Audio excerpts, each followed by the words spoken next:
Il y a 2 ans, lors de la COP21 qui s'est déroulée à Paris, 195 pays s'étaient engagés à limiter la hausse des températures mondiales à 2 degrés d'ici 2100. 2 ans plus tard, les engagements pris par les États, s'ils sont respectés, nous porteraient, selon l'ONU, à un réchauffement de 3,2 degrés à la fin du siècle. Cette année, le président américain Donald Trump a tourné le dos à l'accord de Paris sur le climat pour se réfugier dans les énergies fossiles. Face à lui, le reste de la planète et l'Europe notamment tentent de faire bonne figure. Bonjour Emmanuel Poilane. Bonjour Philippe Bourri. Directeur de France Liberté.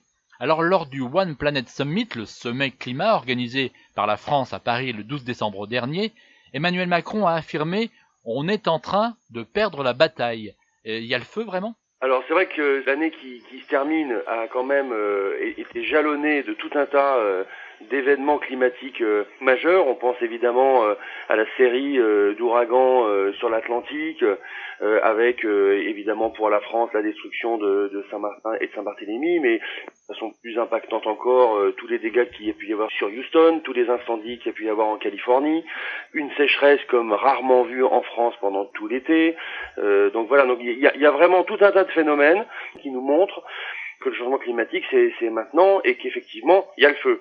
Et ce qui est intéressant, c'est qu'on est normalement en 2017 dans une année où le phénomène El Niño n'était pas présent, donc on aurait dû avoir une année plus calme.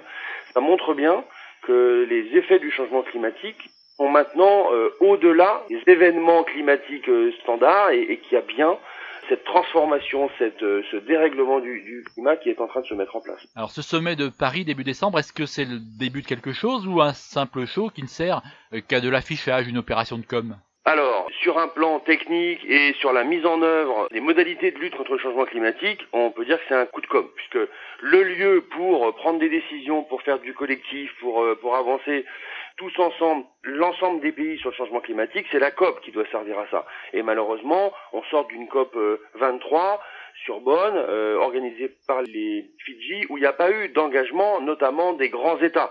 On a même eu quelque chose d'un petit peu hallucinant avec une conférence organisée par les États-Unis sur le charbon propre. On est vraiment dans quelque chose qui ne tourne pas rond. Donc, ce sommet de Paris, c'est un coup de com'. Alors, si on peut parler d'un effet positif de ce sommet, c'est notamment la mobilisation des Américains autres que le gouvernement, c'est-à-dire les gouverneurs des grands États, des stars du cinéma américain, etc., qui eux sont très très mobilisés, des grandes villes comme New York, qui disent « Ok, on a un président qui veut sortir des accords de Paris, mais nous, on va faire en sorte d'engager les États-Unis à la hauteur de ce qui a été prévu et de ce qui est nécessaire pour lutter tous ensemble contre le changement climatique. » Donc de ce point de vue-là, c'est un effet de com' très intéressant, qui est relayé de façon très forte dans les journaux américains. Est-ce que ce sera suffisant? Je ne pense pas, mais au moins c'est un signal qui est intéressant.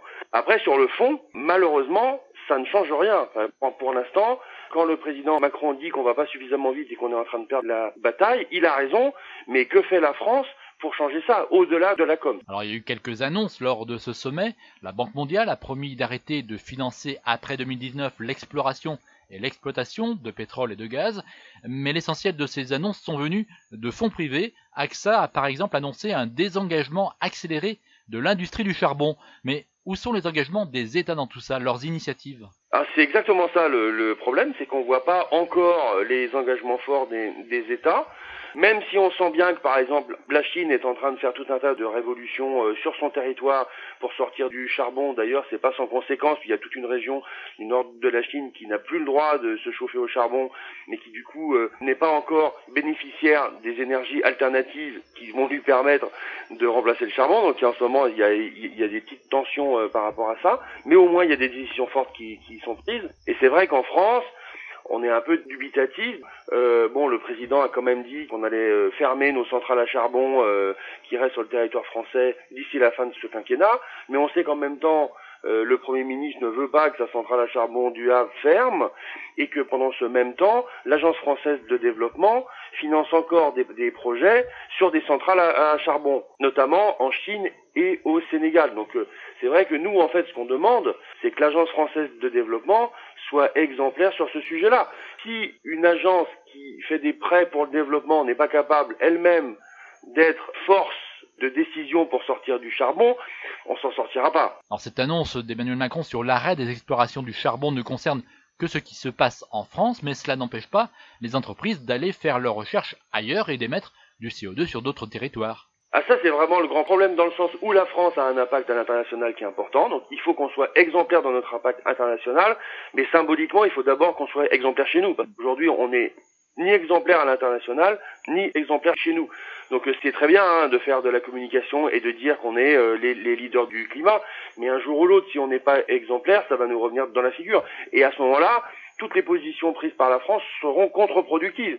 Parce qu'on dira, bon, vous parlez, mais à l'arrivée, vous ne faites rien. Donc, c'est vraiment très important que, dès cette année, on puisse commencer à enclencher des évolutions qui puissent permettre de sortir du charbon. Ça, c'est vraiment la priorité absolue, parce que c'est un symbole très fort. Et puis ensuite, de faire les transformations nécessaires, et notamment les investissements qui sont indispensables sur les énergies renouvelables pour pouvoir sortir des énergies fossiles très rapidement. Alors de leur côté, la société civile et les ONG sont en marge de bataille. Au mois de novembre, elles se sont retrouvées pour lancer une campagne de sensibilisation sur le recours climat.